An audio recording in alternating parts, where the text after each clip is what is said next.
Alright guys, this is just a quick video just to give you like behind the tour sort of thing. So I got this big backdrop, as you can see, just to make it a bit more neutral, just make it a bit look better. In terms of recording, so there is a little GoPro here.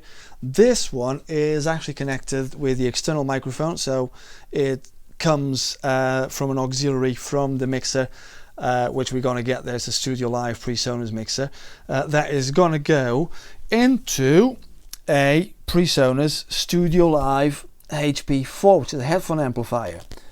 So from there I can send one signal that it's being captured by the mixer into this GoPro.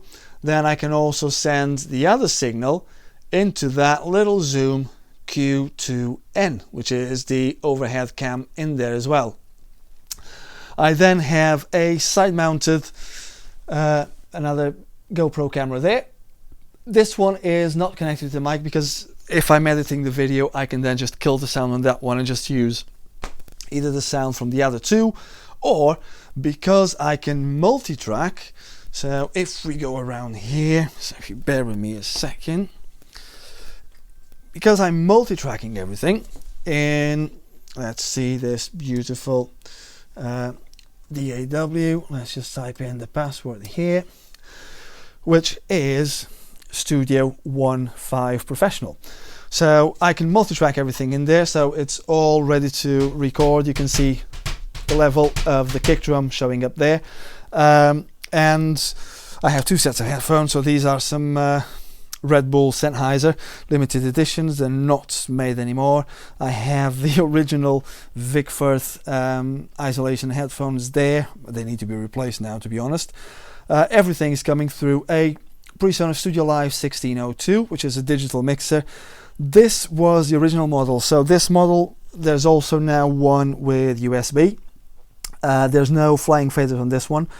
However, because it speaks to Studio One DAW, you can actually go to the locate button here, and it gives you, so it tells me that the faders are all at 0 at the moment for the mixer, but if I ever do anything and then close the, let's say the door, and then reopen and recall that particular track, if I go to locate, it gives me then, so you can see there, if I go too far up, if I go too far down, so I need to be a bit touch down there. So that would be then the locator for you to get your faders back to where they were. What else do we have? Oh, we have the beautiful Pearl Mimic Pro. Now this is a beast of a module, and don't take me wrong, I've had the TD8, TD10, TD20, TD50.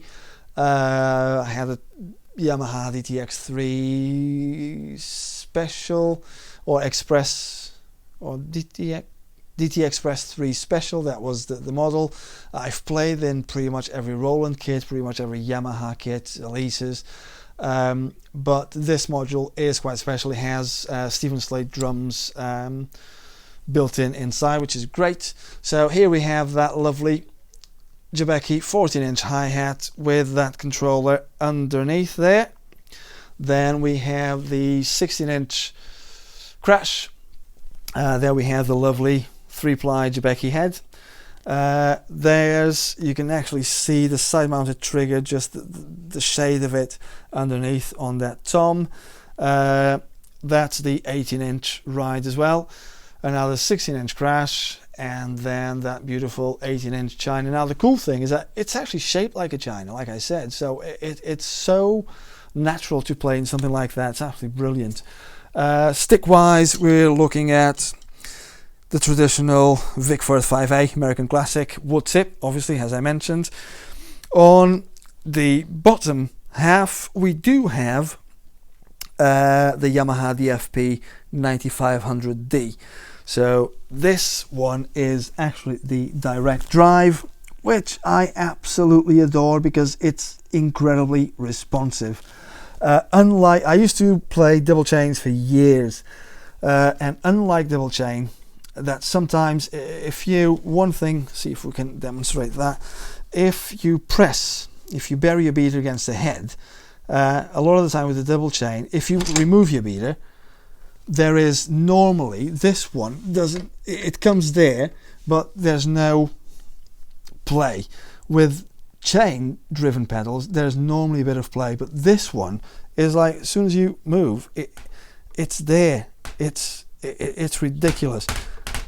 And I like the fact that it's a smooth footboard as well, because I play with a sliding sort of motion from the, you know, halfway up or 3/4 up to like that. So I do use that a lot. And then I have the matching hi-hat pedal as well. It's a two-legged one to accommodate for the second slave pedal on the bass drum. But yeah, it is great. It's a really nice setup at the moment. Obviously the machine is a Mac Pro, so that one is a quad core 3 gigahertz, 32 gig of RAM. I'm currently running 4 terabyte hard drives worth of hard drives in there. And it just works. It's a late 2008, but it still runs rings around a lot of modern PCs. It's a it's rock solid, the proper, workhorse in there, and it's just great. And other than that, I then have a ton of microphones as well that I accumulated over the years. But yeah, so this is my little humble space and everything that it's being done at the moment. So hope you enjoy it. Take care, guys. Bye bye.